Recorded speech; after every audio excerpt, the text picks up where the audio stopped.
शांति। आपका प्रश्न है 29 सितंबर की मुरली का वरदान को विस्तार में समझना है। उत्तर है, वरदान है श्रीमत से मनमत और जनमत की मिलावट को समाप्त करने वाले सच्चे स्व कल्याणकारी भव।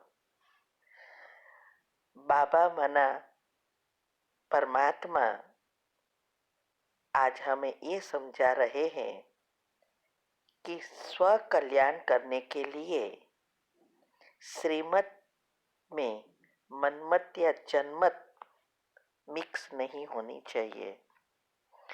परमात्मा ने हमें जो खजाना दिया है, ज्ञान का खजाना, शक्तियों का खजाना, गुणों का खजाना, सारे गुह्य राज का खजाना, जो कुछ हमें दिया है वो स्व माना आत्मा को और विश्व के कल्याण के लिए दिया है।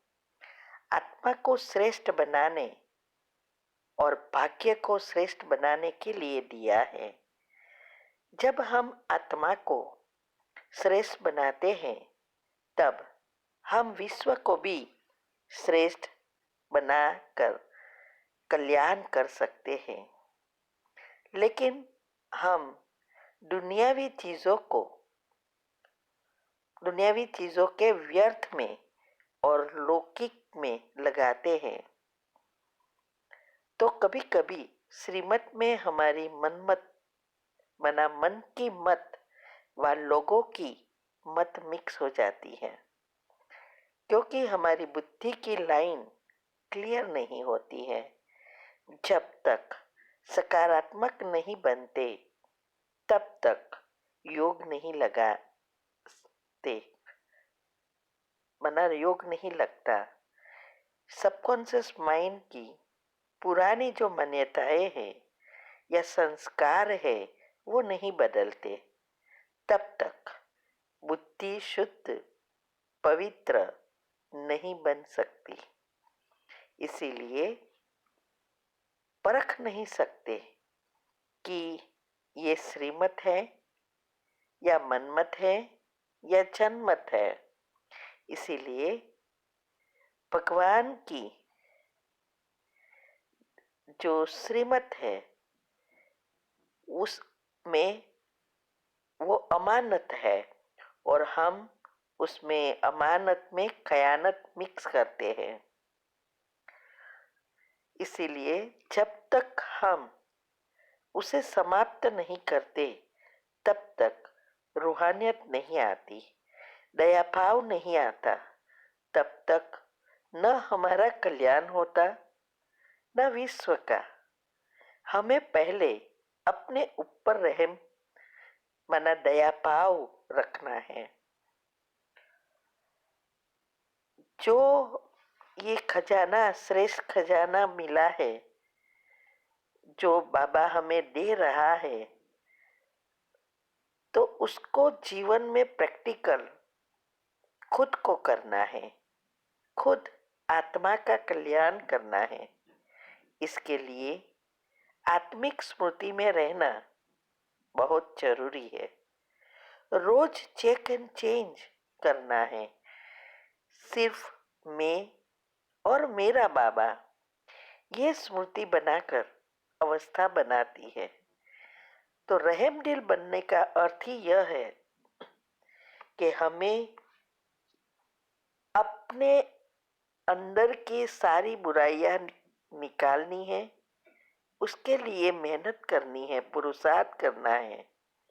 एक एक सूक्ष्म से सूक्ष्म बातों पर ध्यान देना है, एक एक कर्म पर ध्यान देना है, एक एक संकल्प पर ध्यान देना है। लेकिन हम क्या करते हैं, अपने को परिवर्तन नहीं करते और रहम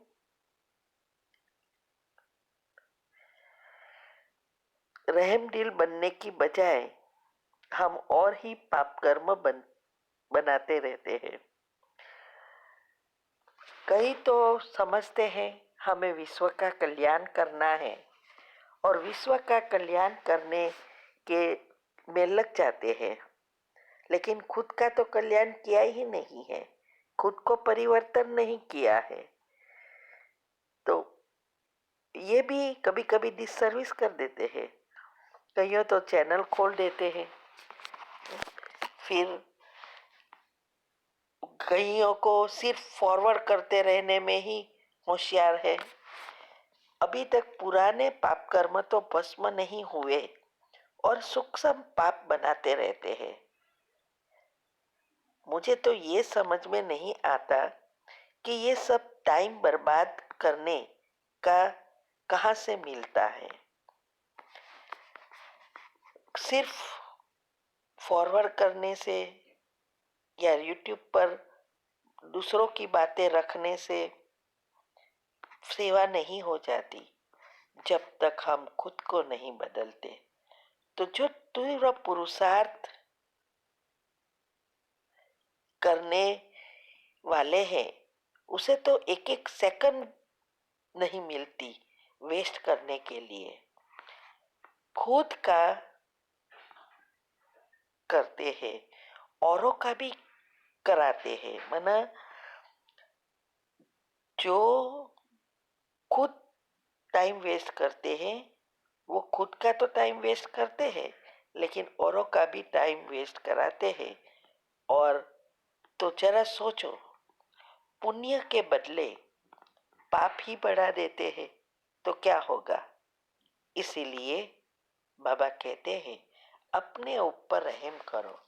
ऐसी छोटी छोटी बातें एक एक सेकंड इस संगम युग की कई जन्मों का कितने सालों का हमारा भाग्य गवा देते हैं।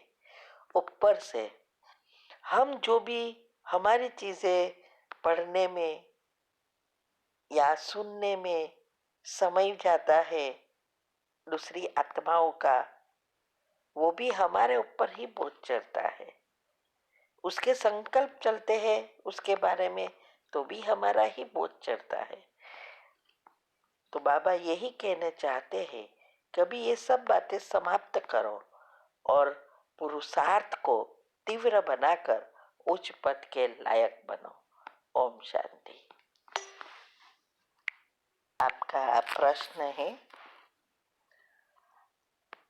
आप कहते हो कि परमात्मा कुछ नहीं करते, वो एनर्जी ऑफ आवर कॉन्शियस है। परंतु हमने एक भाई के क्लास में सुना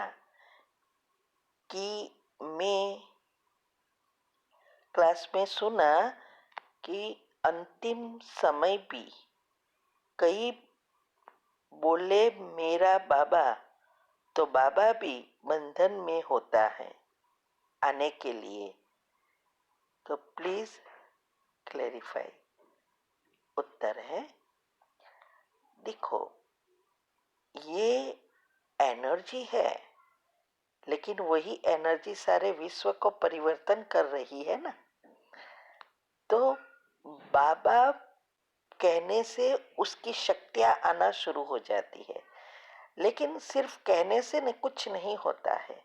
दिल के दिल से प्रेम से जब हम उसको याद करते हैं तो उसकी शक्तियां हमारे ऊपर आना शुरू होती है और हमारा काम होता है।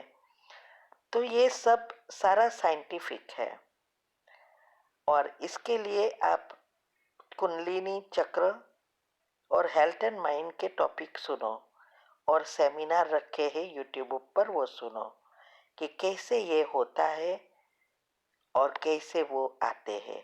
ठीक है। ओम शांति। आपका प्रश्न है,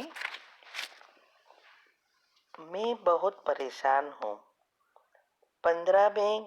2015 में ज्ञान में ज्वाइन थी, युगल के दबाव के कारण नहीं हो सकी, आगे नहीं बढ़ सकी।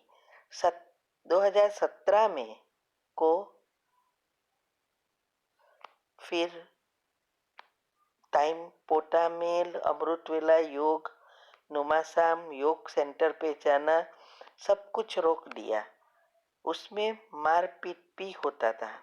अभी भी जून को मैं इस साल ज्वाइन की हूँ। ज्ञान बिना युगल को बताए कैसे आगे बढ़ूं, क्योंकि वो तो पूरी तरह से खिलाफ है। मैं मुरली बाथरूम में या सिर्फ नुमासाम बेटी के बहाने कर ले पा रही हूँ। उत्तर है, देखो, पहले आप सब कुछ करते थे, पोटामेल रखते थे, अमृतवेला करते थे, सब योग लगाते थे। अभी क्यों ना पढ़ रहे हैं, क्यों रोक लगा दी? वो ढूंढो और उसका विश्वास उसके बारे में जीतो। शायद आपने ब्रह्मचर्य के लिए ही किया होगा, तो ये चेक करो कि क्यों पहले जाने देते थे, बाद में रोका। उस चीज को चेक कर कर उसका उस बात में मन जीतो और एक हिम्मत रखो और कहो, देखो, मुझे ये अच्छा लगता है, मैं आपको जो आप कहते हैं वो सब करती हूँ, और करो, चेक करो उसको क्या अच्छा लगता है स्थूल में, वो सब करने का प्रयत्न करो।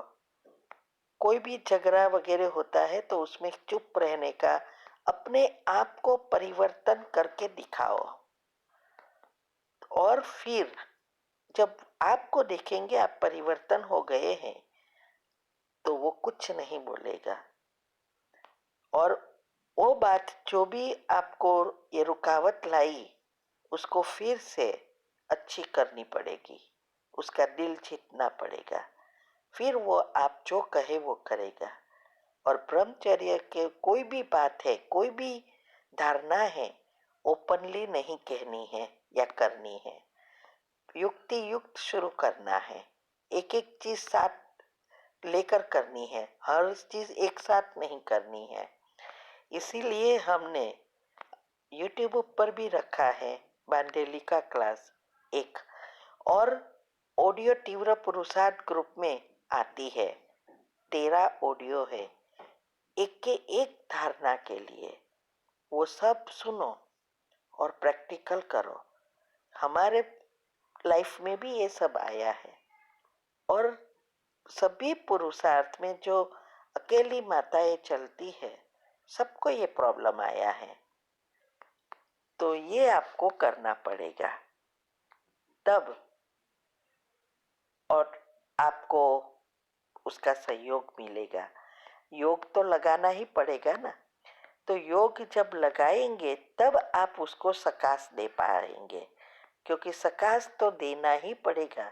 उसकी कर्मेंद्रियों को शीतल बनाना है, ऐसे ही नहीं हो जाएगा। तो ये सब चेक करके चेंज करो। ओम शांति। का प्रश्न है कि आप के युगल की वजह से आपका अमृत वेला नहीं होता है, और कुछ भी कर लो पति को पता ही लग जाता है, तो मैं अपने कर्म बंधनों को कैसे समाप्त कर पाऊंगी? अमृत वेला तो ब्राह्मणों को करना ही बहुत जरूरी है। अब समय की नाजुकता भी बढ़ती जा रही है, मैं क्या करूं? क्या मेरा अमृत वेला हो जाए, इसकी कोई युक्ति, फिर कोई उपाय है, ताकि मैं भी कर्म बंधनों को खत्म कर बाबा से सकाश लेकर इस काम विकार से छूट सकूं और पति की शराब भी छूट जाए? उत्तर है, देखो, अगले ही प्रश्न के उत्तर में हमने कहा कि कैसे करना है, वो सुनो। और ये जो पति की शराब के लिए हमने जो आपको कहा है, आई थिंक पहले भी आपने पूछा था, और हमने ग्रुप में ही वो वीडियो भी भेजी थी, लिख कर भी भेजा था, एक दवाई भी बताई थी, जिससे बहुतों को फायदा हुआ है, वो सब बताया था। वो भी आपको करना पड़ेगा ना। और अगर वो दिन सुबह में आप उसके लिए योग नहीं कर सकते तो दिन में फिक्स करो, ऐसा जरूरी नहीं है। थोड़ा टाइम चल ये ज़्यादा लगेगा लेकिन हो सकता है। तो दिन में योग करने का समय मिलता है तो उसमें टाइम फिक्स करो, एक ही समय एक ही जगह। और ये शराब का भी आपको करना है, ठीक है। और सकाश तो आप दे ही सकते हो, ऐसा नहीं है कि सुबह में ही देना है। और अमृत वेला तब ऑटोमेटिक पक्का हो जाएगा जब आपके पति की शराब के में छूट जाए। और आपको ये चेक करो कि क्यों वो करने नहीं देता है। तो और हमारी जो ऑडियो आती है उसको अच्छी रीति समझो, बांधेली को क्लास रखा है वो सुनो, समझो और करो। और ये शराब की टिप्स आप दी है, उसका योग दिया है, वो करो। करना तो आपको ही है, ऐसी कोई युक्ति नहीं है जो शॉर्टकट से खो सके। ठीक है। ओम शांति।